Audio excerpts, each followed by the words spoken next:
everyone, and welcome back. I have been getting a lot of requests to do a big update on my 1920s capsule wardrobe. I started this project earlier this year with the intention of not only refreshing my own closet and filling it out with clothing that I'm more comfortable with, as well as planning for a trip in October, which is a transatlantic voyage from the UK to New York that is going to be with a group dressed in vintage style. So I need a much better wardrobe for that. I don't have enough that still fits me, and I don't have things that are appropriate for that particular type of cold and damp weather. So with all of that in mind, I figured the best bet would be a capsule wardrobe, something where as many pieces match together as possible, so that way I'm not overpacking my luggage or spending way too much time making an entire closet worth of clothing. This is what I originally came up with. I do recommend going back and watching the original video if you haven't, but here's a refresh. Either way, I ended up planning on 3 suits: a black suit with trousers and skirt, a green suit with trousers and skirt that's a little more casual, and a red and black plaid suit with just the trousers in a men's style. I also figured at least 2 simple dresses, and for warmth, a long cardigan sweater and a tunic with maybe some velvet trim for that extra little coziness, as well as a few different blouses. I think I showed about 4. I was less concerned with being precise on those because I knew that I could fill that out with as much as I really wanted to. The blouse, if anything, is going to be the key factor in making sure I have lots of different outfits. But I realized with just that small number of things, I covered a lot of different outfits. There were a ton of different options from just those few pieces. And it made me realize I didn't need to make a dozen dresses to manage a 3-week trip. I can have a lot more use out of things like shirts and trousers. So that was where I started. I have done a few videos on some of the pieces that I've made, but not really. The only one that was in that list that I focused on was the black suit. And as time is approaching that I will need all of this done, I realized I need to get sewing on a lot of things. So I actually commandeered my mother for a week to come and help me stitch, and we flew through a whole bunch of different items and got a lot done. I have been working previous to that, so there were some other pieces that had been made that are added in, but at this point I have a honestly fairly thorough start to my wardrobe. Now mind you, even if I had checked off every single thing on that capsule wardrobe list, it wouldn't be enough because I didn't get into things like evening gowns. There are going to be 3 formal events on this cruise. I am not prepared for that. I'm also going to need outerwear.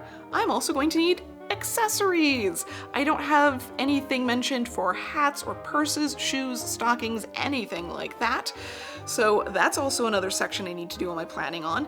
That also doesn't cover things like general appearance. What am I doing with my hair? I've been running through a bunch of different haircuts over the last, honestly, year at this point, trying to figure out what length and amount of layering and styling is going to best work for the styles that I want to do. Still not there, but I think part of that also depends on the fact that I need a better hair product system, and that I am relying on Abby for. She's been doing a lot of research on that. I also need to figure out things like makeup, been experimenting with that as well, and just general other beauty things. For example, did you know that the safety razor was invented in the late 19th century and was actually incredibly popular as of the turn into the 20th century, and would have been a pretty standard part of grooming for a lot of people in the 1920s. So that makes it great that today's sponsor of this video is Harry's. Harry's provides premium grooming and shaving supplies. A century ago, when safety razors with their disposable blades were becoming popular because they were easy to care for, much easier than sharpening your own straight razor, and less expensive, Harry's also focuses on making sure that the blades that you're using are incredibly high quality and affordable, meaning that they actually manufacture their own blades in Germany, so you won't pay a ton of extra just because it's a women's razor. In their starter kit, you'll not only get the 5-blade razor, the weighted handle now comes in 2 tones and is made of 50% recycled plastic, but you'll also get a blade cover and their foaming shaving gel, which is meant for sensitive skin, like mine. So it has aloe and hyaluronic acid and all sorts of wonderful things in it. Best yet, they send you refills in the mail, so that way you never have to ask the question, do I need to be replacing my blade? When was the last time I did that? They'll remind you. And right now you can redeem your starter set for just $3 if you go to harrys.com/Nicole Rudolph. And you can get a close, comfortable shave with high quality razors for so much less. Thanks again to Harry's for sponsoring this week's video and making this absolutely insane amount of work I've done the last week possible. There has been so much sewing going on. In fact, I counted 9 major pieces that were produced in the last week, which doesn't include some of the other things that have been made in the interim. So let's get into what I have to show you. I'm going to be looking at the inspiration images for some of these things, and I'm going to be talking a little bit about how big plans sometimes update and change.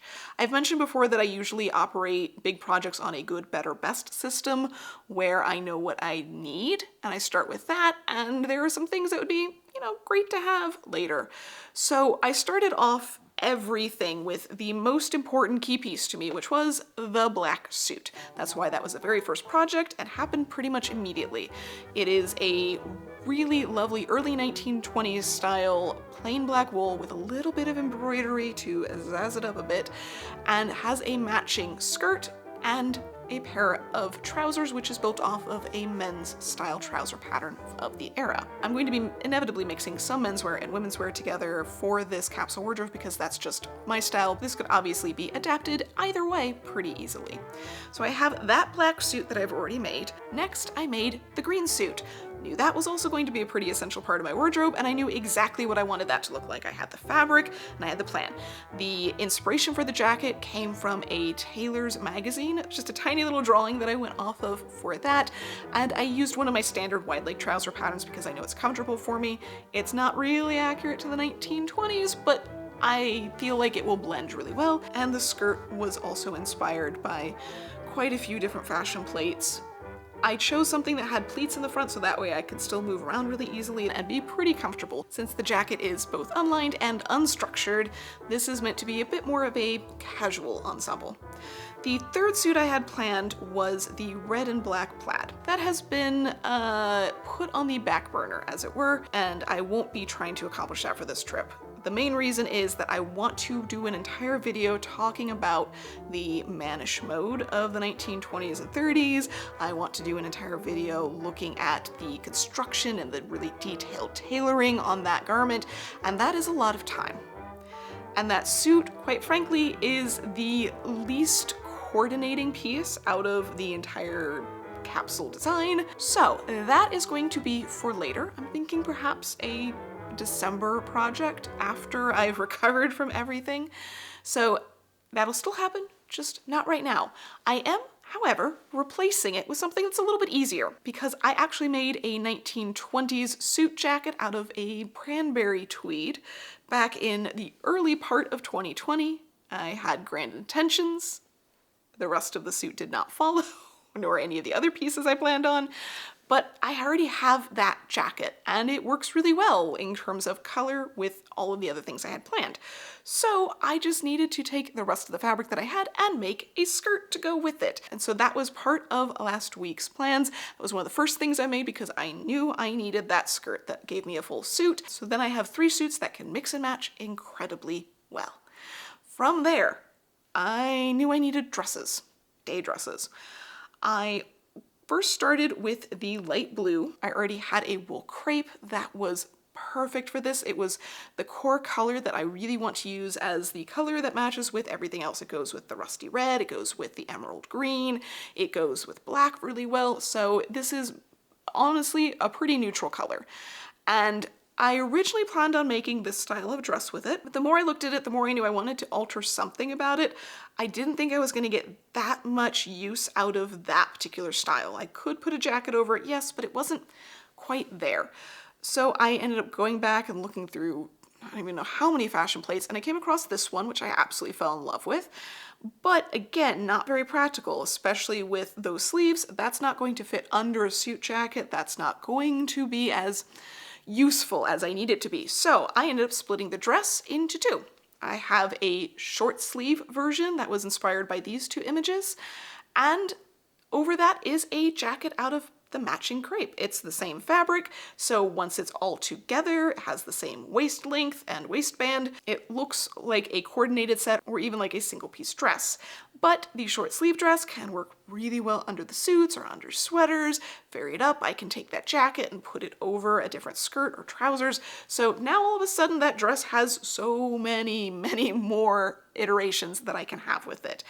It was a bit of a challenge to make that jacket. That's where a lot of time went because of all those pleats. I could have done a lot more, but the crepe wasn't exactly going to be friendly with super tiny pleats, and every single one of those pleats also had to be tacked down to the facing because gravity will just unpleat them. So that was a lot of effort. So thanks to my mother for helping with that one.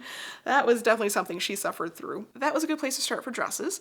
I had originally designed this striped dress to be something that was a bit of a jumper style, could go over lots of different blouses, but the problem I realized is the fabric that I have barely just enough for this. It's really lightweight silk, and it's gonna be cold. It's not gonna hold up very well in the weather in terms of dampness or rain. It rumples really easily, and I just knew that I was going to be way too conscious and possibly cold while wearing it, and it wasn't going to be good for that. So that is going to be used for something else on this project. I'm thinking a vest at the moment because I feel like that'd be a much better use of the fabric, but that still leaves me needing a second dress, which I am working on. I do not have complete just yet. I have the fabric, I have some ideas, but it's not quite there yet. So that is coming soon, but not quite there yet. I did also make a third dress option that wasn't originally intended, but I needed something really simple for the 1920s silhouette video where I made all of the undergarments for this as well. So I suppose I should have included those in the list of things that I've already made because that was pretty thorough. But I made a very simple slip and simple dress for that. So the dress is definitely going to be part of this. It's probably going to be my favorite modern wardrobe item as well, but that's lighter weight, so it's not necessarily as appropriate for a day dress. It won't hold up to the cold weather, but it will work really well as a more casual evening cocktail dress. Not sure they have the concept of a cocktail dress in the 1920s. I feel like I need to look this up now. Seems more 1950s. Anyway, that's going to be the purpose of that, and it can also be layered up with suit jackets and things like that to make it a little bit warmer, but it's a really practical, very basic and plain black silk dress. And though I have not started any of my evening gowns yet, I have the fabric and I have the plans for all three of them if I can get through all three. And technically we did make a slip last week for one of them. It's just a really plain basic 1 hour dress shape where it's a tube with some little extensions for pleats. Very plain and simple. It's a little bit of a metallic gold fabric. It's not the easiest to wear up against the skin, but it is exactly the color that I will need for the slip for one of my gowns. So that has already been prepped and started, and hopefully the gowns will also go nearly as fast as that slip did, because they're all pretty simple in shape. Which leaves us with the warmth pieces, such as the tunic and the sweater. The tunic got completed this last week. It is out of a rayon satin with cotton backing, so it is nice and warm and toasty. The velvet cuffs, collar, and waistband, also very cozy. I am excited about this going over lots of different things. I did find that it probably will need an extra waistband to balance things out correctly with the way that the dropped waist works and the length of the tunic. So I have just enough of the velvet left over because I actually cut apart an old dress for this. Old to me. It wasn't original 1920s or anything. It just was a 1920s style dress that I had made many years ago, no longer remotely fit me, and I felt like I could do something better with that fabric. So that was completed this week, and I still have the long cardigan to go.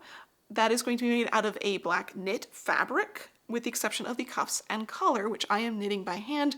So I've started knitting those. I haven't gotten too terribly far, but I have a lot of knitting plans over the next few weeks. So hopefully that will be completed very soon as well. As for the blouses, that's really where, quite frankly, I'm going to deviate pretty far from the original plans. I knew roughly what colors I wanted, but I didn't know what styles. I just threw in some really basic ones that I had come across and really liked, but I really wasn't entirely sure. Didn't have all the fabrics, didn't have all the designs.